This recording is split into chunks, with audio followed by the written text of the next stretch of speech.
USD 393 update on Eagle Community Television is brought to you by Solomon State Bank, with locations in Solomon, Abilene, and Salina. Go Gorillas! Solomon State Bank, member FDIC. Bush's Market in Solomon, your hometown market supporting the Solomon School District and the community. City of Solomon. The City of Solomon is a huge supporter of USD 393 and all it does for our community. And Eagle Communications, our community connected. Welcome to the final episode of the USD 393 update. We're excited that we have reached May, but with that we're sad because the students and staff will be gone for the summer. Now they will tell you differently. They're excited and happy for summertime. Over my shoulder, you're going to see the school play, which is going on. It's an all-school play, and it takes place this evening, actually, when we're taping this. You'll also see it says garage sale. No garage sale here at Solomon. This is part of the set and part of the activities for this evening, and we're excited to sort of end our season with the all-school play. It should be a good night tonight, and we're excited to see all the hard work that they've put in to their production, and it's sort of a little story that's a comedy, and they have done all the sets, they have done everything. So we're excited to see it tonight, and we had a preview earlier this week, and it was wonderful. The kids loved it, laughed, enjoyed it, and so we hope we have a good crowd tonight for all the playcast. So today, we're not going to do necessarily a format. Unfortunately, you're stuck with just the three of us. It's sort of a wrap-up session, you might say, to talk about all the great things that have happened at Solomon this year, and to sort of give a little bit of a preview for next year. But first, we want to talk a little bit about this year and what are some of the highlights. So with me is Shaylin Wooster, the elementary principal, and Dustin Dooley, the middle school and high school principal. And so we're just going to have a little conversation. Hopefully you can sit back and enjoy the next few minutes as we rehash this year and some of the exciting things that have happened here at Solomon. So first up, Mrs. Wooster, tell me a couple of the highlights that have happened this year at Solomon Elementary School. Wow, it's been a crazy year. Some of the main highlights, I know I've hit on the MTSS program that the kids do to work on their individual reading, and we have seen so many gains across the grade levels, K through 6. One being we even received an award for the Lexia program that we use within their few schools throughout the whole state of Kansas, and we were fortunate enough to be recognized for that. So our teachers and MTSS director doing great. They are doing a great job, and it seems to help. It helps as an extension to the classroom each and every year, and so we're fortunate that we can still keep that program.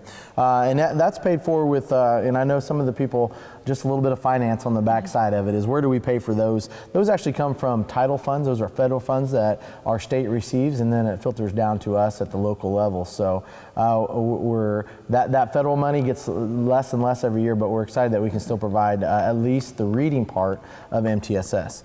What about Mr. Dooley? Tell me a little bit about one of the highlights from the middle. Let's talk about the junior high level. What about the junior high level? What's something that the junior high has been doing this year that we're really excited about? Well, obviously, what we're doing right now, the school play, is we've got a lot of, probably just as many junior high students involved with as we do high school students that have been in practicing and getting the set ready. And so that's a highlight from the junior high. Our junior high quiz bowl squads both took third at the league tournament early April. So, and then in the classrooms, they're just focusing on math and reading and writing. And hopefully seeing some improvement in their assessment scores over the course of the year. And that's the other thing is assessments finished up in April here, and so we celebrated the end of assessments. We also celebrated the fact that our students and staff did a great job of understanding the importance of the state assessments. One of the unique things about a small school is the fact that we get to do an all-school play. So it's a great opportunity for our young kids to explore the interest in the arts and in the theater, and we hope it's something that they will continue on in their high school careers. And then hopefully some of our high schoolers, who knows, you might see the next CSI, is that what it is? Or the next comedy on one of your local stations, and it might be a Solomon actor as the lead. That would be awesome.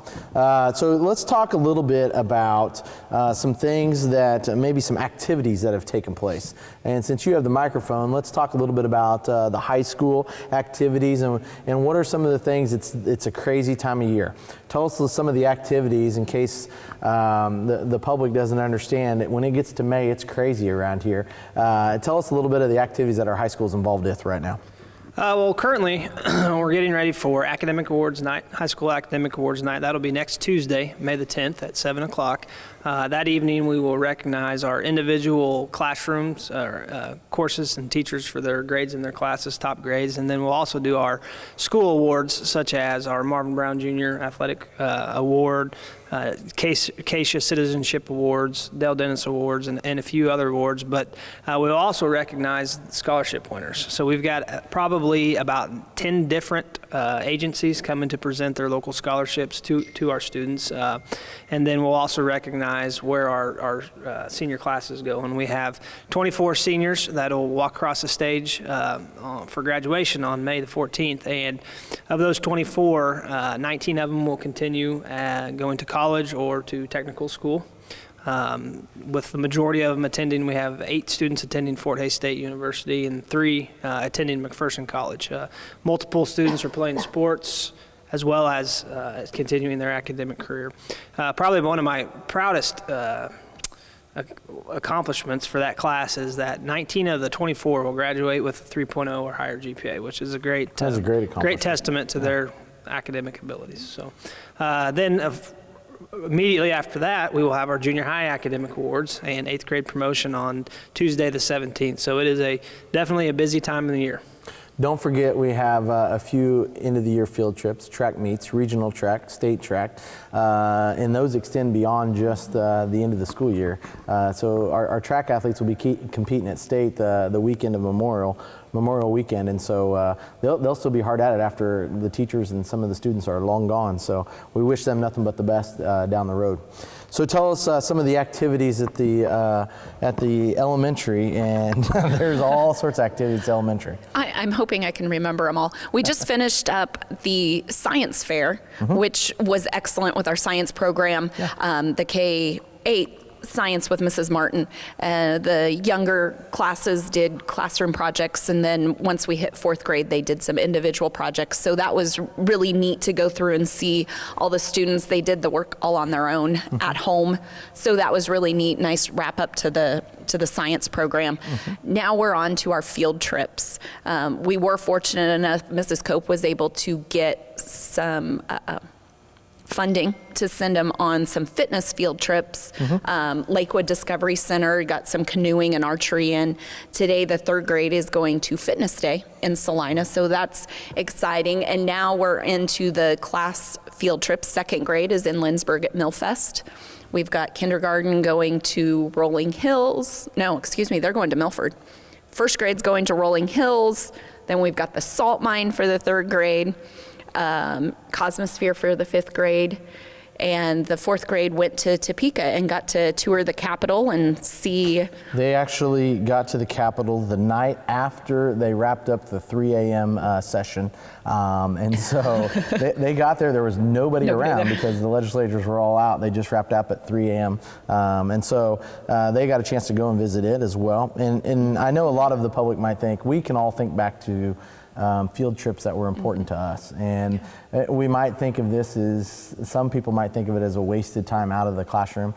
We don't view it as that, not only because of the memories, but because of the educational opportunities. The 4th grade also went to the Dickinson County Water Festival, and that's one of those to where every 4th grader in Dickinson County actually participates in Brown Park, and it is a great learning tool for them. They actually learn all about water conservation, and then not only that, but there are several habitats that come out, and they talk about different wildlife in their habitats. So the field trips aren't just for fun. It's a learning. It's a learning process too, and so we have to keep that in mind, that our classrooms extend beyond the walls of our class. and beyond the walls of the school. So I know they're exciting. I know that it is a buzz at the elementary school. Oh, it is. Very much so.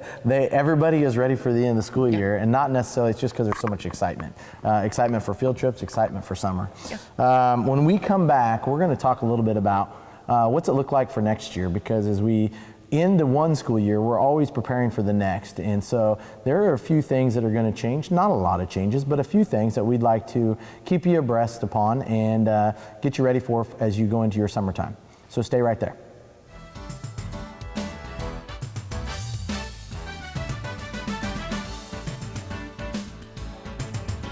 Welcome back to Eagle Communications USD 393 update.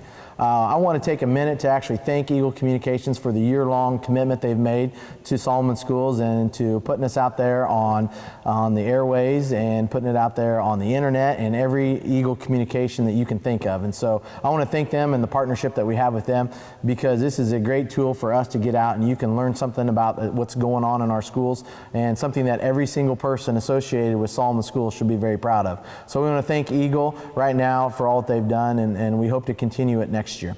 And as we talk about next year a little bit, there's a few things we'd like to transition to. One, we put in the strategic plan this year, and we're in year one of a 3-year phase. And so next year we move to year 2. And there are several things in there that we will be addressing next year. It has been a great year for the strategic plan, from coming up with the community and the city coming together to create the sign downtown, coming up with the need for a preschool, which we're going to talk about in a minute. All those changes have come due to the strategic plan and community members coming together. So I want to thank the community members for their time and effort there again, but also the direction and the vision that gives our school board and gives our administrators the direction that they'd like to see the school go in the next 2 to 3 years. So we'll be in year 2 of that. One of the things that we have addressed, and along with the Kansas CAN vision and the State Board of Education, talking about social emotional growth. And we have a need here, because we're a small school, we have a need for some social emotional learning, because we're not a big city. We don't have the resources. You can't just leave Solomon Schools and go downtown and look for social services. And so we have to provide some of those here at Solomon on our own. And one of the things that the board did a great job of this year was hiring a social worker for next year. And a school social worker just allows us to come into the classroom and provide social stories to provide them with how do we behave and treat one another. And unfortunately, in today's world, we don't necessarily treat each other very well. And so, yes, that's what a counselor is for. That's what we all used to think back in the day. The counselor wore many, many, many, many hats. And this year, in this current day and age, their hats have changed even more. Now, counselors you're going to learn about individual plans of study in a minute. They're wearing the hat of that. They're wearing the hat of state testing coordinators, not to mention scholarships that you already heard about today, and helping our seniors with scholarship applications and college admissions. And so we felt there was a need, and the need is to try to find ways to maybe help with some of our behavior problems that we have, and learning how to coexist in the classroom. And then not only that, how do we coexist beyond the walls of the school? And so we're excited to bring in a social worker next year to help with that, and to make it an outreach as well beyond the walls here at Solomon. So we're excited for that. That's one of the changes you'll see next year. And she'll be a familiar face and someone that you've seen before. She actually did her what they call student teaching or practicum here at Solomon. And so we're welcoming her back to Solomon Schools, and she'll be a part of it next year. So let's talk a little bit about the elementary school, and then we'll talk about the high school and some of their changes. And there is a significant change that happened this year, getting ready for next year, with the preschool. And so Mrs. Wooster, tell us a little bit about how that's gone and where we're at. Well, it was wonderful once we got the okay to go forward with this pre-K. It just started, everything I think fell into place wonderfully. I think it's going to be a great addition. We were able to get it Monday through Friday. So we're going to have our little 4-year-olds in our building, regular school time with siblings. Some their first kid that they're sending off. So it's going to be a nice change. We're excited because it's going to give kids the opportunity to just be kindergarten ready. Like you stated with the Kansas Can statement, that's kind of one of the goals that we're looking at, is just getting kids kindergarten ready. And this is going to give that opportunity for them. It will, and one of the things that when we were trying to decide, do we go 3 days, 4 days, 5 days, just to reiterate the fact that today, in order to provide for your family, it takes a lot of hours for them to go out there and work and provide for their family, more than it ever has. And so they're not, some families aren't fortunate enough to be able to go to preschool. By going 5 days a week, all day, it allows them that opportunity to send a kid to preschool for minimal cost. $150 is what it is for full pay. Full for play. $75 for reduced if you fill out a free and reduced app, and then if you qualify for free lunches, then it would be $0. And so our board made that commitment. So Wonderful. We're excited about it. How many do we have so far?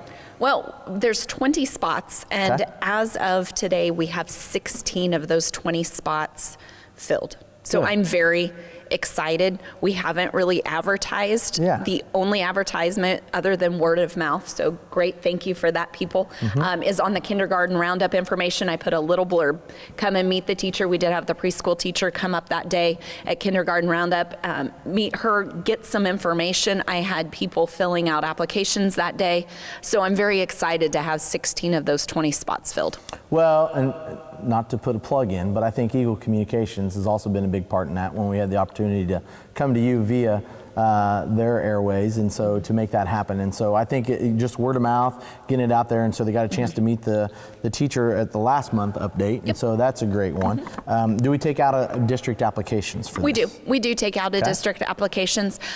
There is an approval that, in district, of course, has precedence. In district goes first, and then if we have room, which we have 4 spots available, we will allow out of district. So if you're interested, don't hesitate to give Mrs. Wooster a call at the elementary school. We're excited. I think the board, when they first came up with this, was hoping to get 12. That was our goal, 12 to 14 the first year, and to grow the program. And within a matter of 2 weeks, we were at 16. And so excited. And I know I know we'll fill the spots before August. I have a feeling we'll be having people. We might have to turn people away. We might have to turn people away, and I already have an application for the following year.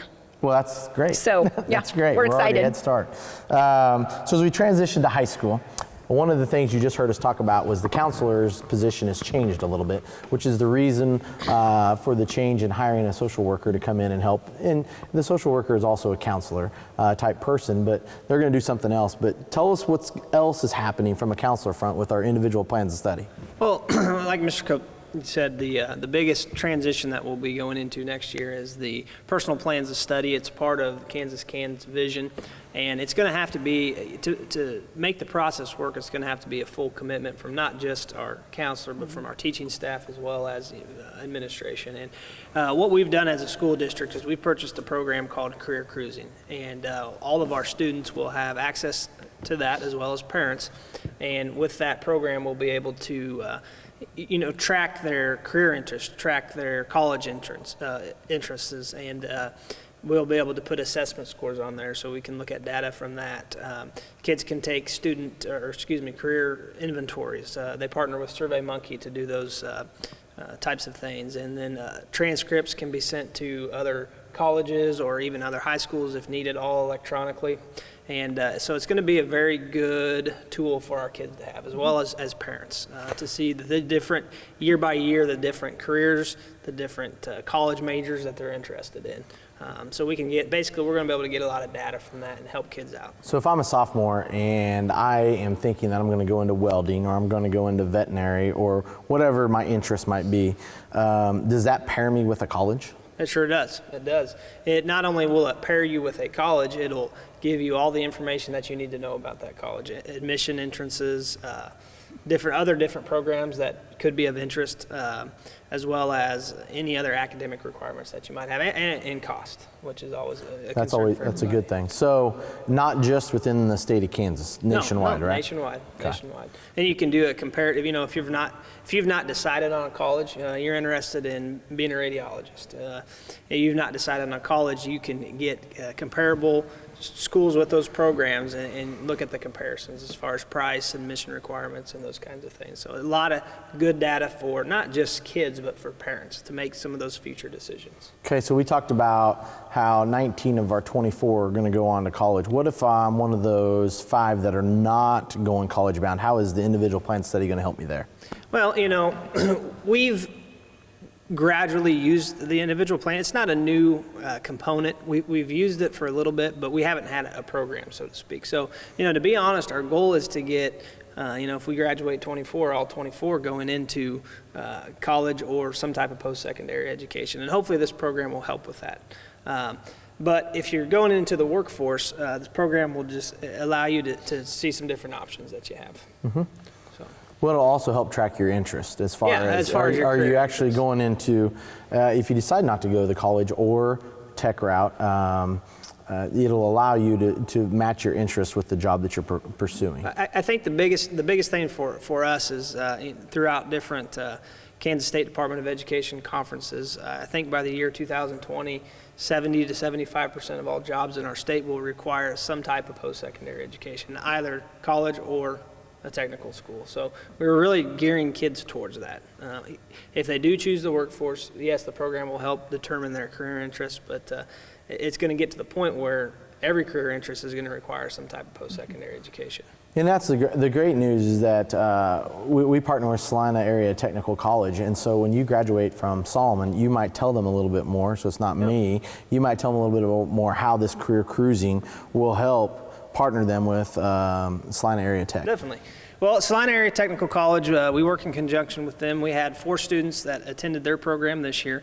They can go their junior and senior year in their different fields, different areas that they have, and basically they go for free. And then when they leave, they finish their senior year of high school, they're done, they receive a certificate, and they can go on to the workforce, or they can continue something different. Next fall, we'll actually be sending 8 students to Salina Tech in various programs: graphic design, welding, diesel, I don't think diesel, maybe diesel mechanics, some other types of programs. But we will actually start the individual plans of study, the career interest inventories, when they're in 7th and 8th grade. So by the time they become a freshman and sophomore, when they're having to make those decisions, they'll have an idea of if that's something they're really interested in, then a tech program, Salina Tech program, will be something that they'll need to invest in their junior and senior years. So cost should not be a reason, and that's the reason why we make those partnerships, and it allows them to get their core classes here and allow them in high school to still obtain an associate's or within hours of an associate. So when they graduate,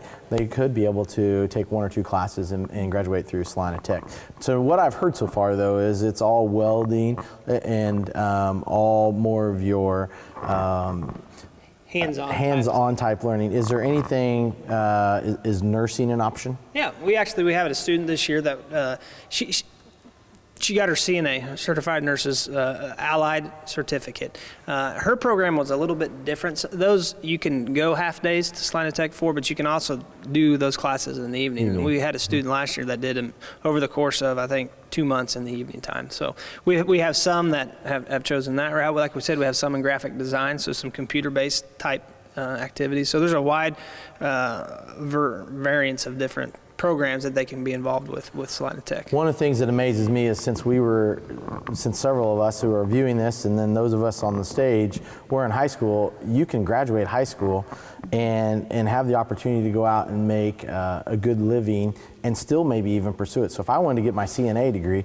I could go out and get that. Those are decent paying jobs for just out of high school, and still pursue another degree for a full-time nurse if that's the direction. Or I could possibly go and do a welding job on the side, but yet maybe get trained specifically for underwater welding at Y-Tech or wherever it might be. There are several different colleges that partner with it, and so you can make on the side, you can work 20 hours a week and make a good paying job to help pay for further technical or further college endeavors. And so it is amazing how times have changed. It's a great time to be in education, it really is. And at times I think we forget about the opportunities that are in front of our students, and sometimes we just have to ask. One of the things about the individual plans of study that I'm excited about is that it does create more communication. The communication is opened up so much between the teacher, the student, the counselor, the principal, and the parents. And those are the things that I'm excited about for all of our students at Solomon. And everyone will start an individual plan of study starting at what age? In 7th grade. 7th grade is where we're going to start individual plan of study. So by the time they get ready to take their high school classes, they might know it. Now somebody's going to say, wait a second, you're already putting my kid into X, Y, Z, whatever field of study as a freshman. What if my student changes their mind? That's okay too. There's nothing wrong with that. And that's the reason why we do the interest inventory, and it might change. I might decide to go into agriculture as a freshman, and by the time I'm done, I'm going into engineering as a senior. It's okay to make changes, and the individual plans of study and the career cruising software will allow us to make that transition even easier. Anything else to add from you two as we transition into the end of the school year and the beginning of the next? No, it's been a fantastic school year. I think the vision that was set from our strategic plan, we're accomplishing those things, which is great to see. We have kids accomplishing a lot academically, athletically, and we're excited for next school year and then the continued achieving those goals. Mrs. Wooster, any last thoughts? No, I'm just excited. It's been a great year. It's my first year. I'm excited for next year after kind of getting my feet wet this year, and I'm ready to go with some extra kids in the building. There you go. Well, once again, we'd like to thank everyone for watching the USD 393 update. It has been a true pleasure to bring this to you each and every month. We wish all of you a safe and happy summer, and we'll see you back here in August of 2016. Take care. USD 393 update on Eagle Community Television is brought to you by Solomon State Bank, with locations in Solomon, Abilene, and Salina. Go Gorillas! Solomon State Bank, member FDIC. Bush's Market in Solomon, your hometown market supporting the Solomon School District and the community. City of Solomon. The City of Solomon is a huge supporter of USD 393 and all it does for our community. And Eagle Communications, our community connected.